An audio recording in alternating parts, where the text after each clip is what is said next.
Mesmo que elas contribuam menos, elas contribuem e isso significa que já é um aumento. Terceiro fator, para poder ter acesso ao crédito, você tem de estar regularizado. Você tem de estar o seu INSS pago direitinho.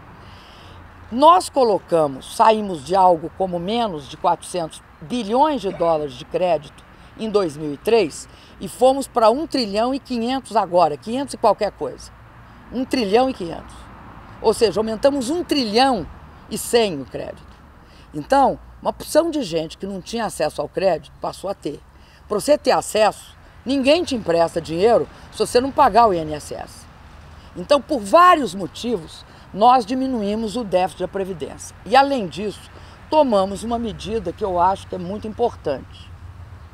Tem parte do déficit da Previdência que não é déficit da Previdência, né? É política social do governo e quem tem de arcar é o Tesouro. Exemplo, pagamento. Quando o Brasil resolveu que os aposentados rurais iam ter aposentadoria e que todos os idosos também teriam, a partir de uma certa idade, isso implicou num gasto que não tinha correspondência com a arrecadação. E isso não pode ser contado com o déficit da Previdência. Isso é política social isso é política social do governo, como o Bolsa Família. Como o Bolsa Família é. Se eu resolvo aposentar alguém no governo sem ter a correspondente contribuição anterior, quem tem de arcar com isso não é o sistema previdenciário brasileiro, mas é o Tesouro Nacional. Nós fizemos essa distinção. Que eu acho que para nós, eu acho que é correto. É pelo menos muito mais transparente, muito mais claro quem é quem. Então fica como tá? Não, eu acho que eu não acho que a Previdência é a questão mais séria, não. Não acho que ela é tão séria, acho que hoje ela está bem mais controlada. Se você tiver de fazer alguma coisa, é ajuste muito marginal. Neste período de governo. Qual é a questão mais séria? Tributária. A questão mais importante para o nosso país é a gente conseguir fazer reforma tributária. Porque se a gente fizer reforma tributária, nós estamos dando um passo no aumento da produtividade sistêmica do país. E a gente não pode achar que a gente dá conta de todos os leões. Então, eu falo de dois leões. Um leão que é reforma política e outro leão que é reforma tributária. E aí eu vou falar uma coisa para vocês. Para fazer isso, é fundamental que haja no Brasil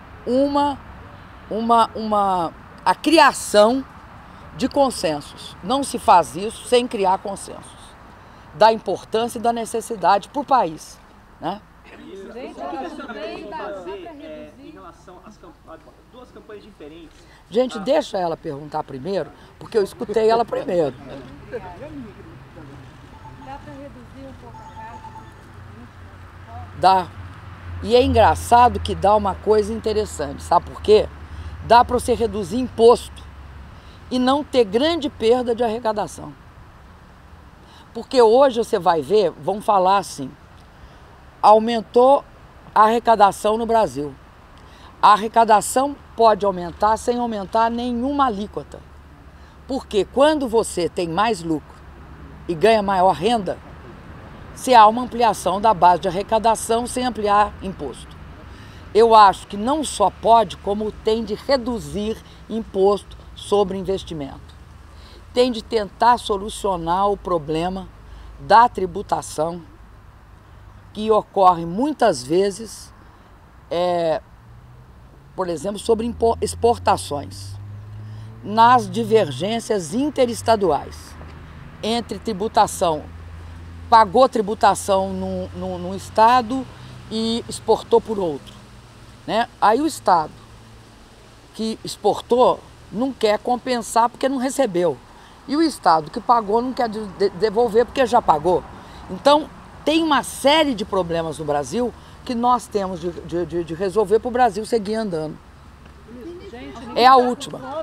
Agora é ele. Agora é ele. Agora é ele. Ô, gente, ele pediu. Então, duas perguntas.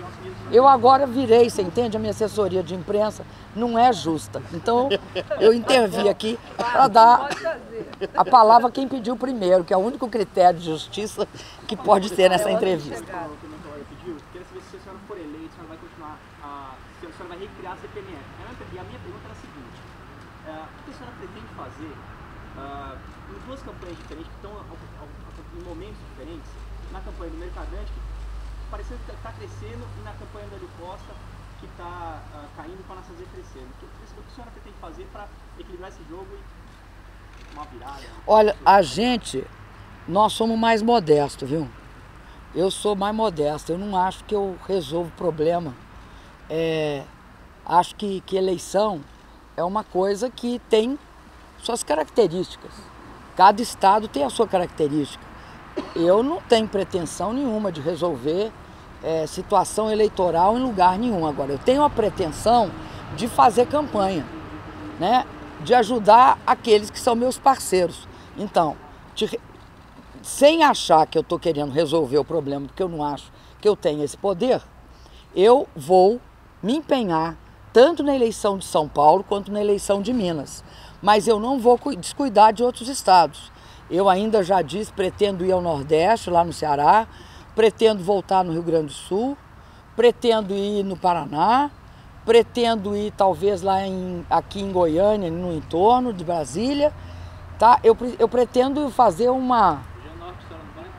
Também, eu pretendo ir no Norte ainda. Eu estou muito bem no Norte, eu tenho de ir lá agradecer. E da questão da CPMF aqui, que a minha colega perguntou? Eu não tenho nenhum projeto de aumentar a CPMF. Até porque ela foi derrotada. Quê? Não, eu acho que tem um problema sério no Brasil e que terá de ser discutido com todos os brasileiros. Tem subfinanciamento na nossa saúde, sim. Ao tirarem a CPMF de nós perdemos 40 bi. Não tem país nenhum no mundo que com a renda que tenha o gasto de saúde tão baixo como o nosso. Tem de garantir dinheiro para a saúde, sim. Tem de abrir essa discussão com o país. Isso é outra coisa. O porquê? Gente, porque a saúde é uma das políticas mais caras, né? E que envolve uma grande complexidade.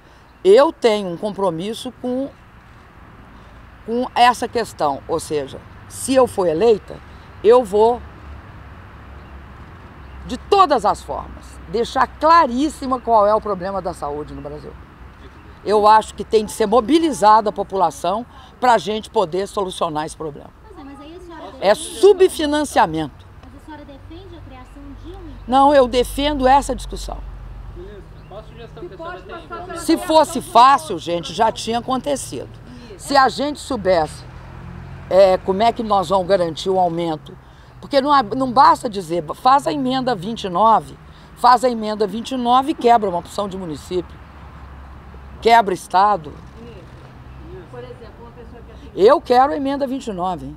uma pessoa que tem condições de ser atendida numa emergência pública, ela ressarceria depois, já que ela teria condições de ter um plano de saúde? Isso já é assim pela lei, né? O SUS tem de ser ressarcido de todos os usos que fazem dele através de convênios privados. Já é assim. Tanto é que uma das coisas que a gente fez na questão dos medicamentos, quando a gente diz que vamos distribuir os medicamentos para as doenças de maior incidência, que é na rede aqui tem farmácia popular, que é pressão alta e diabetes, é porque muitas pessoas vão ao SUS para poder pegar o remédio gratuitamente. Com isso, elas oneram o SUS, né? Utilizam de um atendimento com o médico e torna esse problema mais grave ainda. Então, tudo isso tem de ser equacionado. Tem de ser equacionado todas, porque não é uma questão que é simplesmente, de um lado, insuficiência de recursos. É sim, mas também tem problema de gestão, tem problema de remuneração do SUS, tem vários problemas.